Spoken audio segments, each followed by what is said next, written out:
Let's decorate a bride cookie together. You're going to start by making some icing transfers for the letters. For this bride cookie, there is also two additional options for Last Disco and Let's Dance to be placed on the cookie. The main priority you want to focus on is what color do you want your cookie to be, because the color of your cookie is also going to be the color of whatever word or phrase you're doing here. Since we are using a hybrid icing, so it's not a flood, it's not a detail, it falls somewhere in between.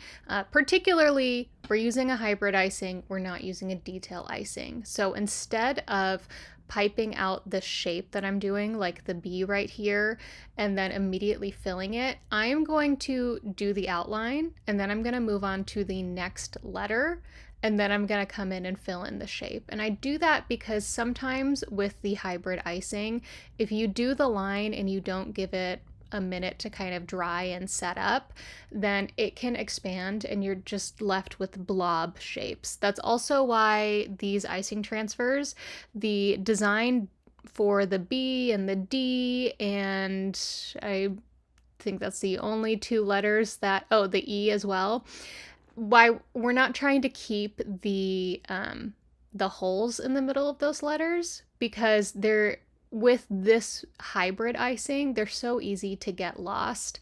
So instead, you'll pipe the outline of the shape. They don't need to be perfect, because what you can do is let it dry by moving on to the next letter, come back and fill it in, and then you can use your scribe to get those shapes a little bit more perfected.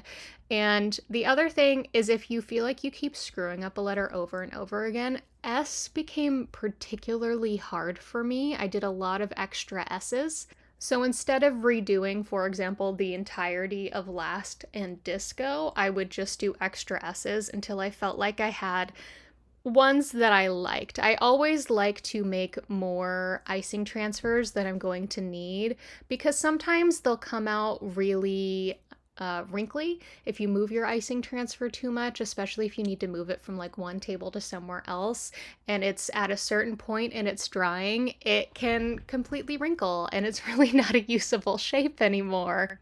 In the free guide, which is linked below, is the template for Last Disco, Bride, and Let's Dance. And on that template, you'll have the original spacing of the letters and on one side, and then on the right side, you'll have them spaced out further. So I am not following the spacing of either one of those sides. I am kind of falling somewhere in the middle, where I want them to be relatively close together, but not as close as the spacing was originally. One thing you'll likely notice as you're making these icing transfers is that doing letters is going to usually be different than when you're decorating a full cookie. So oftentimes when I talk about decorating a full cookie, I say lift your piping bag off of the cookie. Don't let it be a part of the icing that you're putting onto the cookie. But with writing, sometimes I find the exact opposite to be what you need, so that you have control over this very specific shape. And you saw me do that exactly with the E, is my piping bags directly against that parchment paper so that I can keep it very, very precise. Another trick I found while doing this is to pipe inside the line, essentially. So for the E, for example, it has that little separation between the top and the bottom, and I wanted to pipe inside the line so I would leave some room for that icing to expand a little bit, because I know that it's going to expand a little bit. But this is also why we do icing transfers for letters like this and writing like this as beginners, because if it doesn't work out, cool, we can just try a different way. So you're going to take that same icing color that you were using for the letters, and that's going to be the base of your cookie. But don't move on to the base of your cookie until your letters are fully dry. So they should easily peel off your parchment paper. If you're like struggling to get them off your parchment paper, give them some more time to dry. Mine literally fall off the parchment paper. If I move it and they're dry, they're falling off.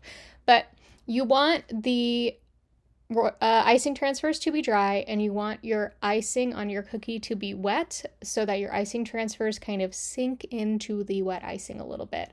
Since we're working on the bride cookie, I used white for the bride text, and I'm going to use white for the base of the cookie. So I outlined the cookie. I like to go around it 3 or 4 times, give me a really solid edge, very similar to what we did with the icing transfers and the letters, outlining the letter before filling it in.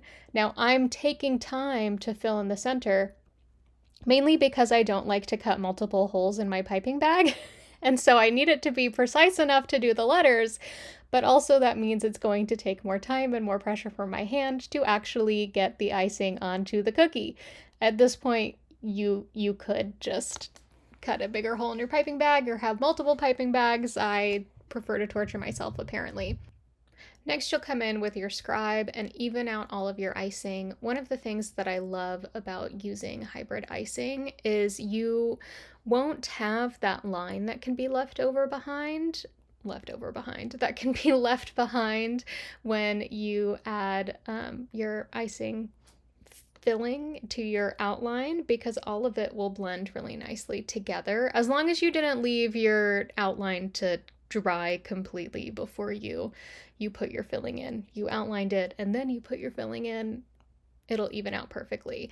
Next up, we're grabbing our dried royal icing transfers, and I'm using my sprinkle pen because I'm terrible at tweezers, and I'm starting with the middle so I can get that eye perfectly in the middle. I had a tougher time with the phrases because they were stacked on top of one another, but I recommend starting in the middle and then evenly distributing your letters from that point, setting them on the wet icing for your bride cookie. The 5 cookies in this set are the disco ball, smiley face, bride, flower, and corset cookie. Give it a try. Let me know what you think.